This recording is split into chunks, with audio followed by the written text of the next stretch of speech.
I'll tell you why a lot of the people are afraid of silence is because they don't want to deal with the stuff they actually need to deal with. They want to just Yeah. stay busy.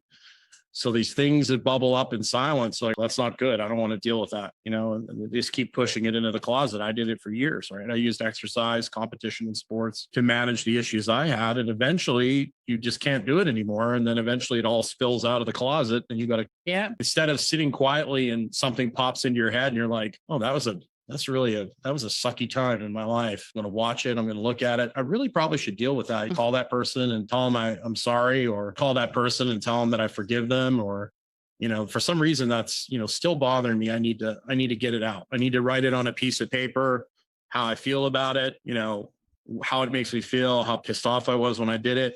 And then I need to tear that piece of paper up, throw it in the garbage, and then write something out about how your perspective on that has changed, and how you're going to approach it differently now that you put it behind you and you've dealt with it. Right. So Yes. that's a really nice way to deal with a lot of these things that come up in your silence. And instead of just getting spun out in your head, I have a lot of practice with this, by the way. Instead of getting spun out in your head, you look at these things from your life that you need to deal with and you observe them instead of engaging with them. You might have some better results.